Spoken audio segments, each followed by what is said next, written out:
Welcome back to Project Sports Roof. Hopefully you've been following Bill's work on his Project Beep Beep, his 68 Roadrunner. It's a beautiful car, and one day that's going to be shiny too. But for now, I've got a little transmission work to do. Transmission's in.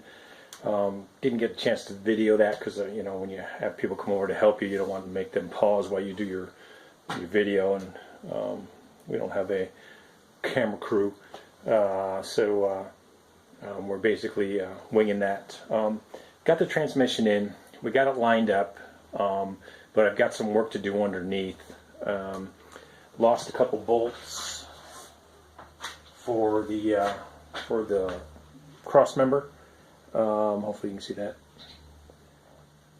For the cross member, I had to get a couple replacements. Now this isn't 100% the same, and I'll do some pictures later, some snapshots. But you know, finding those, I could order those, I guess, but I didn't. I just went down to the local hardware store and picked up a couple 7/16, and they'll work just fine. And then what I'll probably do here is take you underneath the car best I can, get you set up, and let you take a look at what I'm doing. And I mean, it's basically putting bolts on, but you can see where they go and see the mess I've got going on. So, all right, I'll come back in a little bit. All right, it's probably the best angle I can get you to see underneath the car. Keep in mind we're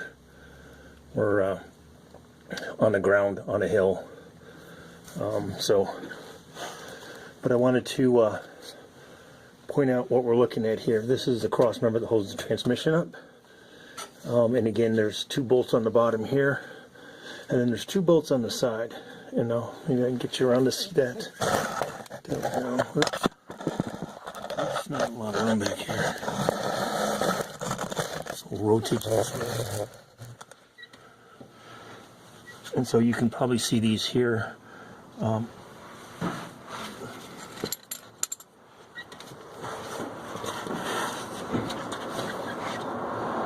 Alright, you can see these bolts here, and basically the cross member works like a hinge.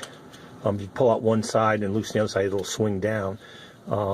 This side has only one goes through one part of the brace.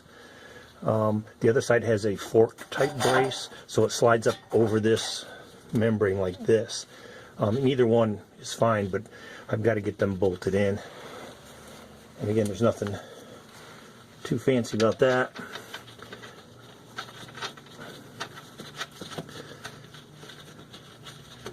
Previous bolts, previous nuts, one was pretty rounded off, and the other one was AWOL. So I'll have to get to the other side and do that one. But I'm going to tighten this one up, and then I'm going to tighten up the bottom nuts down here, and we should have that back in place. The other issue here, I think you can see right here, this is the kickdown lever. Kickdown lever goes up on this piece up here, but the problem is I've got it on the wrong side of the cross member. So I'm going to come back here, and I'll show you that a little bit later. I'm going to pull the cotter pin, run it back up through here like it should be, and then we should be good to go. You can hear the shift lever. So that's where that needs to go. And we'll get that hooked back up here in a little bit. You'll get to see some of that too. I'm going to go grab a couple wrenches. Actually, I have that one. And if you don't have a set of these, this is Craftsman with a ratcheting back end. Those are always good to have.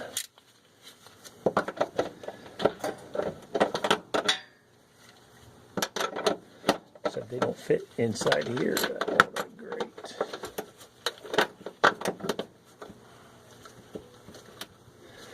A lot of movement, and I thought this was a longer thing, so I can use a deep socket for that. So we'll go get that taken care of here, and then we'll come back. Alright, got the right tools in place.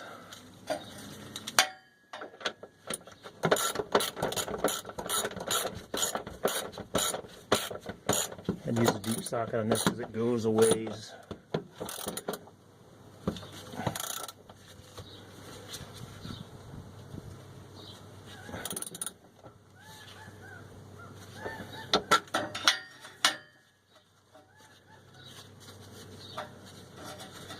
Also looking at this cable.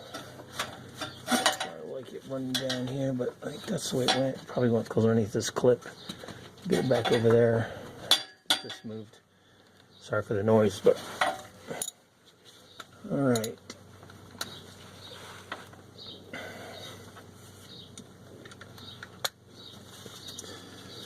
Crank down the main bolts on the